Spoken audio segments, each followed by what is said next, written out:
Sinon, voilà, tout va bien. Donc voilà, donc aujourd'hui, je vais vous parler d'un langage de programmation que j'ai créé, enfin sur lequel je travaille depuis maintenant à peu près 9 mois, que j'ai nommé le langage Marcel. Donc c'est ce que je vais vous présenter aujourd'hui. Alors, de quoi on va parler? Donc je vais commencer par vous dire pourquoi j'ai décidé de créer un nouveau langage de programmation alors qu'il en existe déjà plein. Clairement, il y en a plein qui existent et voilà. Qu'est-ce que Marcel apporte de plus comparé à ce qu'on a déjà? On va ensuite explorer la syntaxe de Marcel, donc comment écrire du code Marcel et on va pas que parler de Marcel, on va aussi voir les compilateurs dans leur ensemble. Quel est le design et un peu la théorie derrière les compilateurs. Pour enchaîner sur, Marcel under the hood, donc on peut voir, d'une manière technique, qu'est-ce qui se passe quand on compile du code Marcel et enfin, je vais vous présenter des outils, inclus dans Marcel comme, Dumbbell, un outil de gestion de dépendance. Et Marshall, en gros, un shell où on peut écrire du code Marcel. Donc pour finir, il y aura un petit showcase, donc je vais exécuter des programmes Marcel et voir ce que ça fait. Et aussi parler de l'application pour Android qui est déjà disponible, où on peut coder, compiler et exécuter du code Marcel directement depuis son appareil Android. Ouais, il y a un petit truc à la fin, on va voir quelles sont les prochaines étapes sur la roadmap du langage Marcel. Donc, pourquoi Marcel? Donc, comme Yvan vous l'a dit, ça a tout commencé avec Groovy. Donc, j'ai connu Groovy à l'époque où on avait Java 7. Donc, c'était à très longtemps, on va dire maintenant, parce que Java 21 est sorti. Donc, Groovy, qu'est-ce que c'est? C'est un langage dynamique avec un GDK, donc Groovy Development Kit, assez riche, dans le sens où tu as beaucoup de fonctions qui t'aident à faire des opérations assez utiles de la vie de tous les jours, enfin du développeur bien sûr, et qui te facilitent la vie. Donc, Groovy, c'est un langage qui peut être exécuté sur la JVM parce que ça compile en bytecode Java. Et aussi, ce qui m'avait attiré, c'est un outil dont on reparlera plus tard, c'est Grape, qui permet d'importer des dépendances assez facilement directement dans des scripts Groovy. Donc à l'époque, j'avais même créé une application Groovy Shell for Android pour pouvoir coder en Groovy sur le téléphone. Mais depuis, c'est devenu assez difficile de la maintenir parce que notamment le support pour Android de Groovy s'est perdu avec le temps. Donc c'est devenu très dur de maintenir, de faire en sorte que Groovy puisse être compilé et exécuté sur un appareil Android. Donc un autre point qui m'avait attiré chez Groovy, c'est qu'on pouvait faire des actions assez simples, assez facilement, pas comme Java à l'époque. Par exemple, j'ai un besoin qui est assez simple. Je veux juste lire le texte d'un fichier et en Java 7, on n'avait pas beaucoup d'API pour faire ça et juste pour lire le texte d'un fichier, on a un exemple ici, on devait écrire tout ce bloc de code, instancier des ressources, lire ligne par ligne et joindre, toutes les lignes. Donc c'était assez long, alors qu'en Groovy, on pouvait juste faire ça en 2 lignes de code. Donc ce qui est très simple, enfin très utile quand on veut faire des petits programmes, des petits scripts pour exécuter des tâches. On n'a pas besoin de se casser la tête à coder beaucoup, on écrit juste 2 lignes de code et ça fait le taf, le travail. Par contre, avec le temps, on va dire que mon amour pour Groovy s'est un peu éteint, notamment parce que comme je vous en ai parlé, il y a pas de support officiel pour Android et moi, enfin, je sais que c'est un peu bizarre, mais j'aime bien coder directement depuis mon smartphone et je trouve que Groovy est un peu lent, ça c'est mon opinion personnelle bien sûr, c'est discutable, mais je pense que c'est un langage qui est assez lent, notamment du fait qu'il est dynamique. Parce que par exemple, Groovy choisit au runtime, au temps d'exécution, quelle méthode il faut invoquer au lieu de à la compilation. Et en plus, je voulais juste un nouveau projet de programmation parce que j'aime bien programmer pendant mon temps libre. Voilà, donc Marcel, qu'est-ce que c'est? C'est un langage pour écrire des scripts, bien qu'il puisse aussi définir des classes comme Java. Donc il compile en bytecode Java comme le fait Groovy et comme le fait Kotlin, beaucoup de langages JVM. Donc c'est un langage statique. Et enfin, il est garanti de marcher sur Android. Donc ça, c'est le petit plus que j'ajoute à Marcel par rapport à Groovy, c'est qu'il est garanti de marcher sur Android. Voilà. Et, une des raisons pour lesquelles j'ai choisi de faire Marcel compiler en Java, en bytecode Java, c'était pour pouvoir bénéficier de toutes les librairies Java qui existent actuellement. Parce que comme Marcel peut être exécuté sur une JVM, ça veut dire que je peux importer toutes les librairies Java qui existent déjà et on va dire, mixer avec mon code Marcel pour faire des programmes très intéressants. Alors, maintenant, on va voir un peu la syntaxe de Marcel, donc comment on code en Marcel. Donc les basiques, les boucles for, qui a la même syntaxe que Java. On a aussi le for in qui ressemble à Kotlin, parce que je me suis inspiré de beaucoup de langages pour faire Marcel, pas que Groovy. Voilà. On a aussi les for in range. Donc cette syntaxe-là, ça spécifie ce qu'on appelle un range d'entiers. Et du coup, on va itérer sur les entiers de 0 à 9 compris.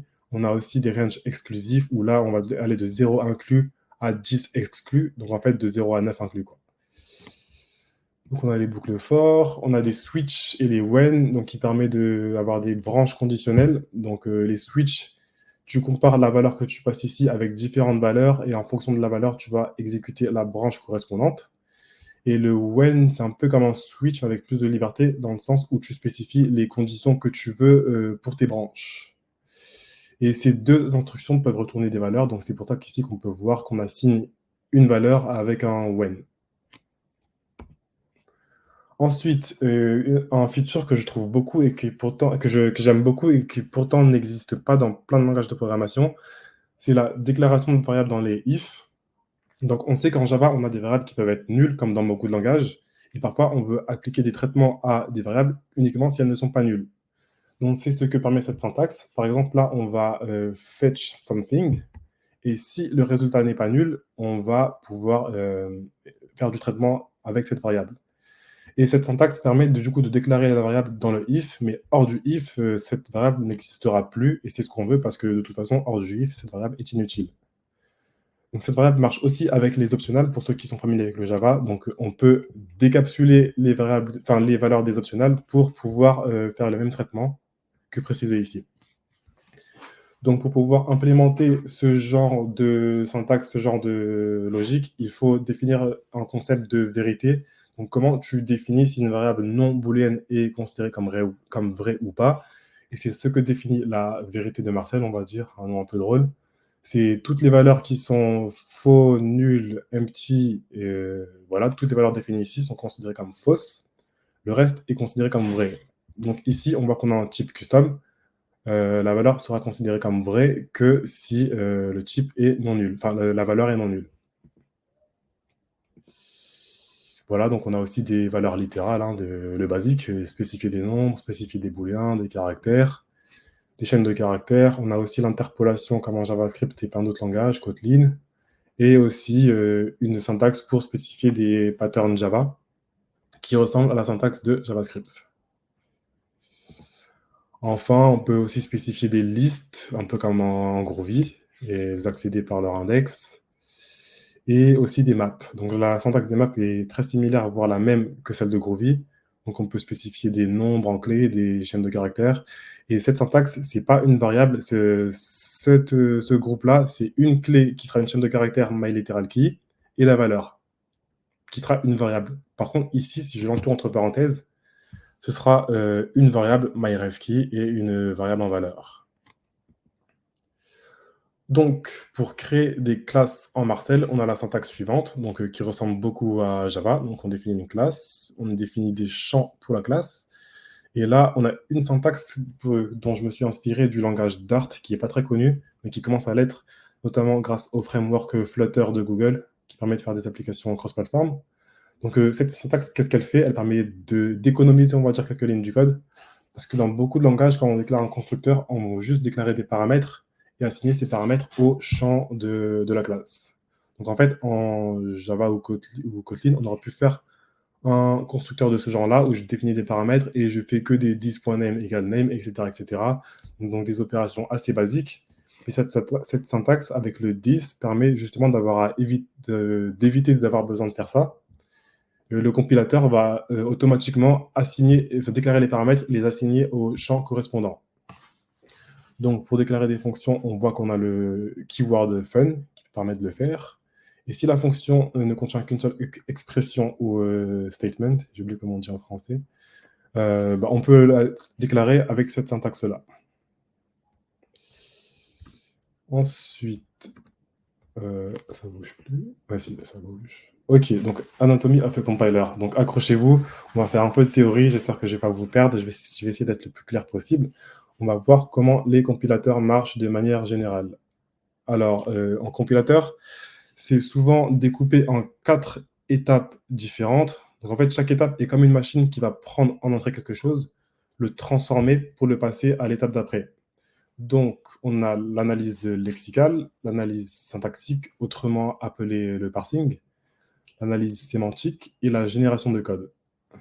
Alors, l'analyse lexicale, qu'est-ce que ça fait? Ça prend du texte en entrée et ça le transforme en une liste de tokens.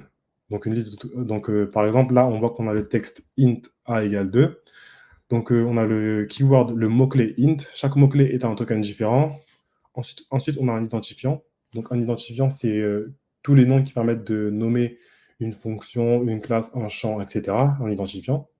Suivi du symbole égal et du nombre 1, du symbole plus, nombre 2 et d'un point virgule. Donc ça, c'est l'analyse syntaxique, l'analyse lexicale, pardon. Ça transforme du texte en une liste de tokens. Ensuite, on a l'analyse syntaxique qui va vérifier la syntaxe du code. Donc pour le moment, je vais rester un peu vague, mais je vais faire exprès parce qu'il y aura un petit quiz à la fin, qui va suivre. Et ensuite, après le quiz, on va avoir des définitions plus poussées. Donc, l'analyse syntaxique, ça prend cette liste de tokens pour la transformer à ce qu'on appelle un abstract syntax tree.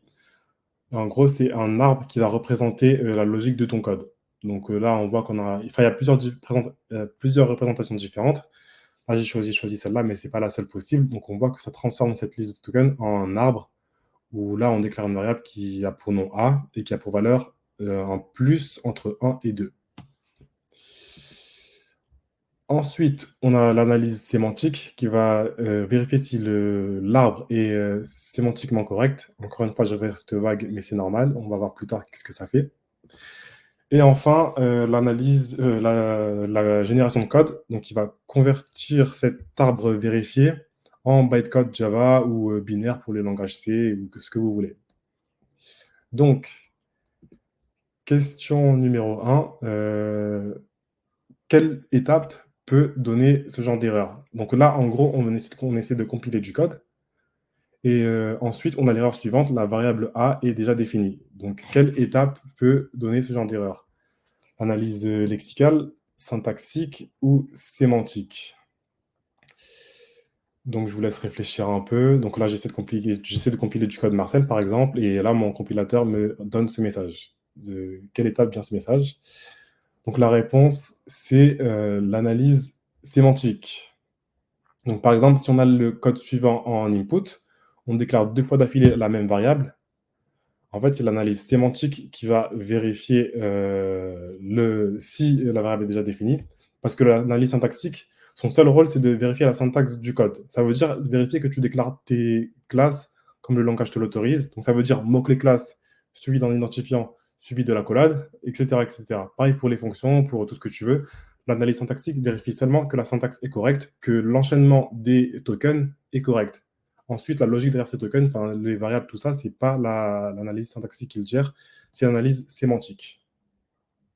Donc, question numéro 2.